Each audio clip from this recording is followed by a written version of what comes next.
والے میرا دل بھی چمکا دے چمکانے والے، اور برستا نہیں دیکھ کر ابر رحمت، بدوں پر بھی برسا دے برسانے والے۔ حضرات آئیے سب سے پہلے ہمارا مل کر اللہ کے پیغمبر امت کے رہبر دونوں عالم کے سرور صاحب انا اعطیناک الکوثر حضور احمد مجتبی جناب محمد رسول اللہ صلی اللہ تعالیٰ علیہ وآلہ وسلم کی بارگاہ بےکس پناہ میں درود و سلام کا نذرانہ اپنی درپیش کریں اور پڑھے بآواز بلند اللہم صلی علی سیدنا مولانا محمد القاری وسلم صلی السلام علیہ یا رسول اللہ صلی اللہ تعالیٰ علیہ وآلہ وسلم۔ حضرات آج کے چند منٹ کی گفتگو میں آپ سماعت فرمائیں گے کہ پیدا ہونے سے لے کر موت تک کے حالات قرآن کی روشنی میں، اور پیدا ہونے سے لے کر کے جوانی سے لے کر بڑھاپے سے لے کر موت تک کے تمام لوگوں کو قرآن بتاتا ہے۔ آج اسی کے تعلق سے چند منٹ گفتگو کریں گے تو دیکھیں، اور یہ قرآن مقدس ایک ایسی عظیم کتاب ہے کہ جس کا پڑھنا ثواب ہے تو پڑھانا بھی ثواب ہے، اس کو چھونا ثواب ہے، حد تو یہ ہے کہ آنکھوں سے لگانا بھی ثواب ہے۔ اتنی مقدس عظیم کتاب ہے قرآن مقدس۔ تو دیکھیں قرآن مقدس میں ہر چیز کا ذکر ہے، ہر چیز کا تذکرہ ہے، لیکن انسان اپنے نالج جتنا ہوتا ہے اتنا اس سے اخذ کر کے اور اپنے علم میں اضافہ کرتا ہے۔ دیکھیں جب بچہ پیدا ہوتا ہے تو بچہ پیدا ہوتا ہے تو اس وقت ماں باپ کی سب سے پہلے ڈیوٹی کیا ہوتی ہے؟ جب آپ قرآن سے پوچھیں گے، قرآن پڑھیں گے تو قرآن ہے وَإِنِّي سَمَّيْتُهَا مَرْيَمَ کہ حضرت حنہ نے کہا کہ ہم نے نام اس کا مریم رکھا ہے۔ اس سے پتہ چلا کہ جب بچہ پیدا ہو تو ماں باپ کی جو سب سے پہلی ڈیوٹی یہ ہے وہ اپنے بچوں کا نام رکھے، اور اس کے بعد پھر ماں باپ کی کیا ڈیوٹی ہے؟ جب آپ قرآن سے پوچھیں گے تو قرآن کہے گا وَالْوَالِدَاتُ يُرْضِعْنَ حَوْلَيْنِ كَامِلَيْنِ لِمَنْ أَرَادَ أَن يُتِمَّ الرَّضَاعَةَ کہ ماؤں کو چاہیے کہ وہ اپنے بچوں کو دودھ پلائیں۔ اب دودھ کتنے دن تک پلائیں؟ جب قرآن سے پوچھیں گے تو قرآن کہے گا وَحَمْلُهُ وَفِصَالُهُ 30 شهرا کہ حمل اور اس کو چھڑانا دودھ کی پوری مقدار 30 مہینہ ہے، جس میں سے کم 6 مہینہ پریگنینسی کے ہے اور 24 مہینہ دودھ پلانے کی یوم رضاعت قرآن نے بتلائی ہے۔ اس کے بعد پھر قرآن کیا کہتا ہے؟ قرآن جب بچہ بڑا ہو جائے تو پھر قرآن کہتا ہے ماں باپ کو حکم دے رہا ہے کہ اپنے بچوں کو نصیحت کرو، اپنے بچوں کی اچھی تربیت دو اور نصیحت کرو۔ کیسی نصیحت کرے؟ جب قرآن کھول کر کے دیکھیں گے تو قرآن میں ہے یا بنی انہا ان تک مثقال حبۃ من خردل فتکن فی صخرۃ او فی السماوات او فی الارض، یعنی باپ اپنے بیٹے کو سمجھائے، نصیحت کرے کہ بیٹا اگرچہ زمین کے اوپر ذرے کے برابر بھی گناہ کرو گے تو اللہ تبارک و تعالیٰ تجھے کل قیامت کے دن دکھائے گا۔ اور کیا نصیحت کرے؟ قرآن کہتا ہے یا بنی اقم الصلاۃ وامر بالمعروف وانہی عن المنکر واصبر علی ما اصابک۔ باپ اپنے بیٹے کو سمجھائے، نصیحت کرے کہ بیٹا نماز پڑھ، برائیوں سے رک اور اچھا والا کام کر، اور کوئی مصیبت آئے اس پر تم صبر کرو۔ یہ قرآن تربیت دے رہا ہے، نصیحت کر رہا ہے، اور کیا کہہ رہا ہے کہ باپ اپنے بیٹے کو سکھائے وَلَا تُصَعِّرْ خَدَّكَ لِلنَّاسِ وَلَا تَمْشِ فِي الْأَرْضِ مَرَحًا کہ بیٹا جب تم کسی سے بات کرو تو بلند آواز سے بات مت کرنا، منہ ٹیڑھا کر کے بات مت کرنا، زمین پر اکڑ کر کے مت چلنا، اور کسی کے ساتھ اس طرح سے بات چیت میں الٹا نہ کرنا کہ تیسرا آدمی شک میں مبتلا ہو جائے۔ عزیزان ملت اسلامیہ، یہ قرآن نصیحت کر رہا ہے والدین کو کہ اپنے بچوں کی اس طرح سے نصیحت کریں۔ اب بچے کا کیا حق ہوتا ہے ماں باپ کے اوپر کہ اپنے ماں باپ کے ساتھ کیسے سلوک کرے؟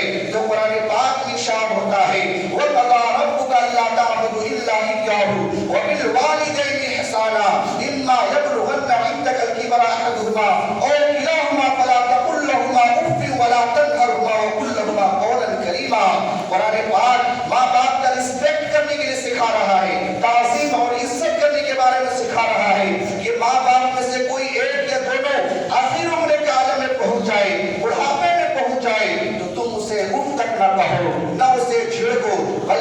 سے بات کرو تو نہایت ہی نرم آواز سے بات کرو، انہیں جھڑکو نہیں، انہیں اف تک نہ کہو۔ عزیزان ملت اسلامیہ، ماں باپ کے ساتھ کیسا برتاؤ کرنا چاہیے یہ بھی قرآن پاک ارشاد فرما رہا ہے۔ اس کے بعد جب بچہ بڑا ہو جائے، جب بچہ بڑا ہو جائے، بالغ ہو جائے تو کیا کرے؟ قرآن پاک میں آتا ہے وَإِذَا بَلَغَ الْأَطْفَالُ مِنْكُمُ الْحُلُمَ فَلْيَسْتَأْذِنُوا كَمَا اسْتَأْذَنَ الَّذِينَ مِنْ قَبْلِهِمْ، کہ جب بچہ بڑا ہو جائے، بالغ ہو جائے اور جب وہ گھر میں آئے تو انہیں تم سکھاؤ کہ جب بھی تم گھر میں آؤ تو اجازت لے کر کے آؤ، اجازت کے ساتھ گھر میں آؤ، یہاں تک کہ اپنے ماں باپ کے پاس بھی جاؤ تو اجازت لے کر کے جاؤ، ماں باپ کے پاس بغیر اجازت نہ جاؤ۔ عزیزان ملت اسلامیہ، یہ قرآن تعزیت، قرآن تربیت کر رہا ہے اور یہ نصیحت کر رہا ہے۔ اس کے بعد پھر اگر آپ کسی کے دوسرے کے گھر جاتے ہیں تو اس وقت کیسے جائیں، تو اس کے بارے میں قرآن ارشاد فرماتا ہے یا ایھا الذین آمنوا لا تدخلوا بیوتا غیر بیوتکم حتی تستأنسوا وتسلموا علی اہلها، کہ اپنے علاوہ کسی دوسرے کے گھر جا رہے ہو تو سب سے پہلے سلام کرو، دروازہ کھٹکھٹاؤ، اگر جواب نہ آئے تو قرآن کہتا ہے وَإِن قِیلَ لَكُمُ ارْجِعُوا فَارْجِعُوا وَأَزْکَىٰ لَكُمْ، کہ تم لوٹ جاؤ، تم واپس ہو جاؤ، اسی میں تمہاری بھلائی ہے، اسی میں تمہاری پاکیزگی ہے۔ عزیزان ملت اسلامیہ، یہ قرآن تربیت کر رہا ہے۔ اب جب بچہ اور بڑا ہو جائے، جب بڑا ہو جائے تب قرآن پاک ارشاد فرماتا ہے، تب شادی کرنے کا حکم دے رہا ہے کہ جب بچہ بڑا ہو جائے، جوان ہو جائے تو تم شادی کرو۔ تو شادی کرنے کا حکم یوں دے رہا ہے قرآن پاک میں فَانكِحُوا مَا طَابَ لَكُم مِّنَ النِّسَاءِ مَثْنَىٰ وَثُلَاثَ وَرُبَاعَ فَإِنْ خِفْتُمْ أَلَّا تَعْدِلُوا فَوَاحِدَةً۔ عزیزان ملت اسلامیہ، جب بچہ بڑا ہو جائے، جوان ہو جائے تو اسے شادی کرنے کا حکم دیا جا رہا ہے کہ جب تم بڑے ہو جاؤ، بالغ ہو جاؤ اور جب تمہیں استطاعت ہو جائے تو تم شادی کرو، جو تمہیں اچھی عورت لگے تم 2 کر سکتے ہو، 3 کر سکتے ہو، 4 کر سکتے ہو اور تم چاچا شاچا کر سکتے ہو، لیکن تمام بیویوں کے ساتھ اگر تمہیں بھلائی کرنے کا، برابری کرنے کا خوف نہیں ہو، خوف ہو تو پھر تمہارے لیے ایک ہی کافی ہے۔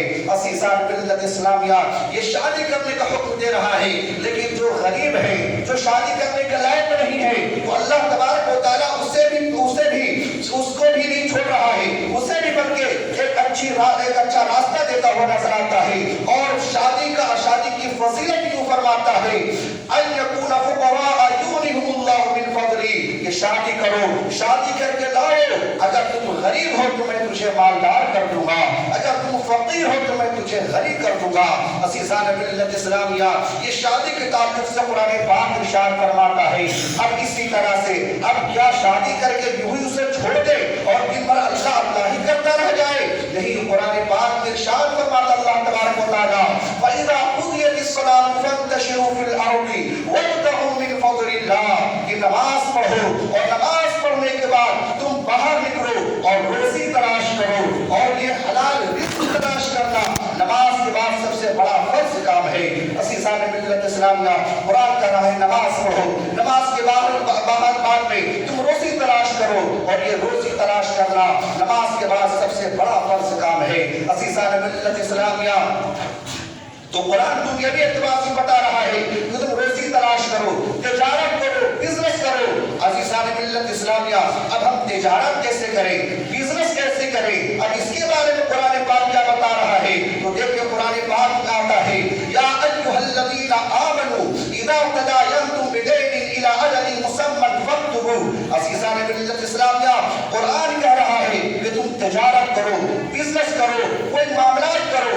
اب معاملات کیسے کریں، بزنس کیسے کریں، تجارت کیسے کریں؟ تو قرآن کہتا ہے یا ایھا الذین آمنوا اذا تداینتم بدین الی اجل مسمى فاکتبوہ، کہ تم اسے لکھ لو اور لکھ کر کے تجارت کرو۔ اگر تمہیں لکھنا نہیں آتا ہے تو تم کسی اور کو بلا کر کے گواہ بنا لو اور اس سے لکھوا لو، دوسرے سے لکھوا کر کے تم تجارت کرو، بزنس کرو۔ عزیزان ملت اسلامیہ، یہ تجارت کا حکم قرآن دے رہا ہے اور کس طرح سے کرے یہ بھی قرآن بتا رہا ہے۔ اب تو یہ دنیاوی چیز ہو گئی، اب آئے میں آپ کو بتاؤں کہ اب ہمیں زندگی کیسے گزارنی چاہیے، ہم راستے میں چل رہے ہیں تو ہم کیسے چلیں، اس کے بارے میں قرآن پاک تمہاری آنکھوں پہ پابندی لگا کر کے ارشاد فرما رہا ہے قُل لِّلْمُؤْمِنِينَ يَغُضُّوا مِنْ أَبْصَارِهِمْ وَيَحْفَظُوا فُرُوجَهُمْ، کہ جب تم چلو چلو تو اپنی نگاہیں نیچی کر کے چلو، اپنی شرمگاہ کی حفاظت کرو۔ اور تو کے بارے میں اللہ تبارک و تعالیٰ ارشاد فرماتا ہے کہ جب تم چلو تو اپنی نگاہیں نیچی کر کے چلو اور اپنے بدن کو چھپاؤ، اپنے بدن کو کسی کے سامنے ظاہر نہ کرو۔ اب بغیر پردہ کسی غیر محرم کے پاس مت جاؤ۔ ہاں تم بغیر پردہ کے جا سکتی ہو، کس کے پاس جا سکتی ہو؟ تو قرآن پاک ارشاد فرماتا ہے الا لبعولتہن او آبائہن او ابنائہن اور اخوانہن اور بنی اخواتہن اور نسائہن۔ یہاں تم بغیر پردہ کے جا سکتی ہو، کس کے پاس جا سکتی ہو؟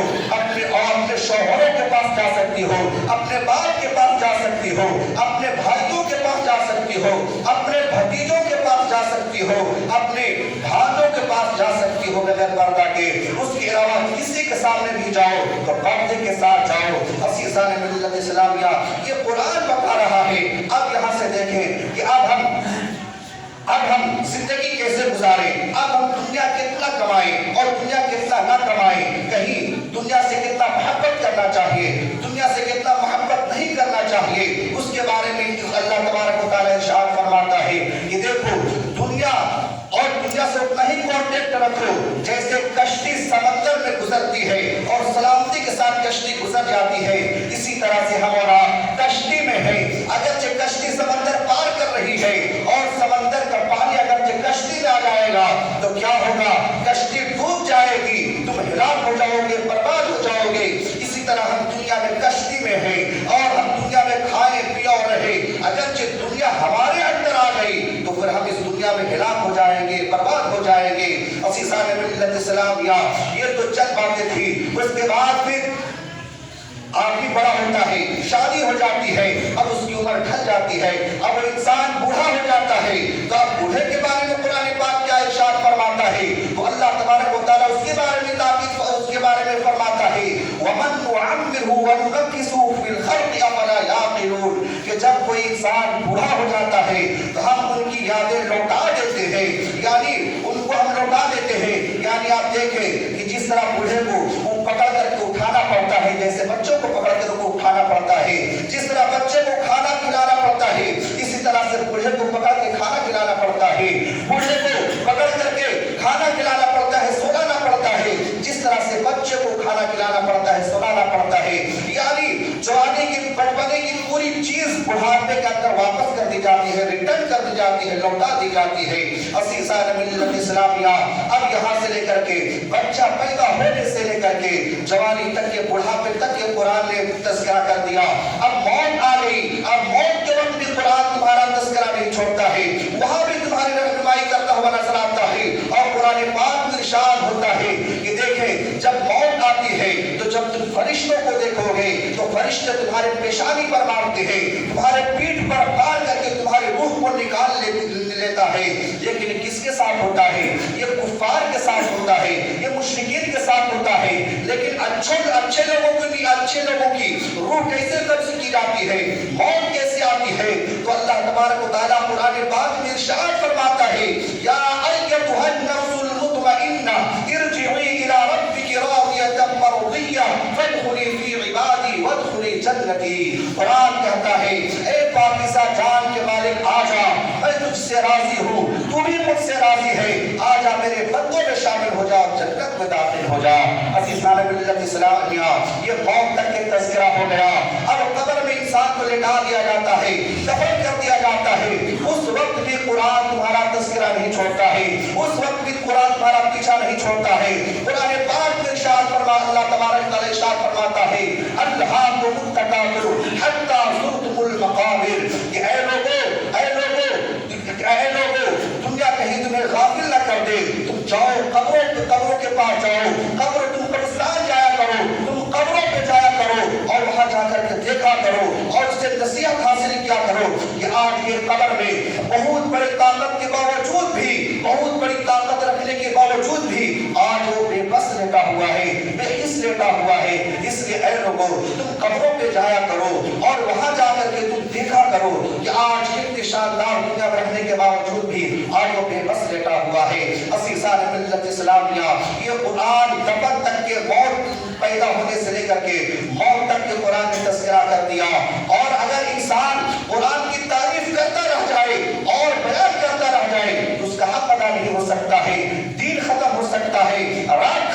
سکتی ہے لیکن قرآن کا ذکر ختم نہیں ہو سکتا ہے، کیونکہ قرآن پاک میں خود اللہ تبارک و تعالیٰ ارشاد فرماتا ہے فَإِذَا قُضِيَتِ الصَّلَاةُ فَانتَشِرُوا فِي الْأَرْضِ أَنْ يَكُونَ مِنْ شَجَرِ الْأَقْلَامِ وَالْبَحْرِ يَمُدُّهُ مِنْ بَعْدِ سَبْعَةِ أَبْحُرٍ مَا نَفِدَتْ كَلِمَاتُ اللَّهِ۔ یہ اللہ تبارک و تعالیٰ قرآن پاک کے بارے میں ارشاد فرماتا ہے کہ دنیا کے تمام درختوں کا اگر قلم بنا لیا جائے اور دنیا کے تمام سمندروں کا اگر سیاہی بنا لیا جائے اور اس کے بعد پھر قرآن کی تعریف لکھنا چاہے، قرآن کی تعریف بیان کرنا چاہے تو درخت ٹوٹ جائے گا اور سمندر سوکھ جائے گا، لیکن قرآن کا بیان تعریف نہیں ہو سکتی ہے۔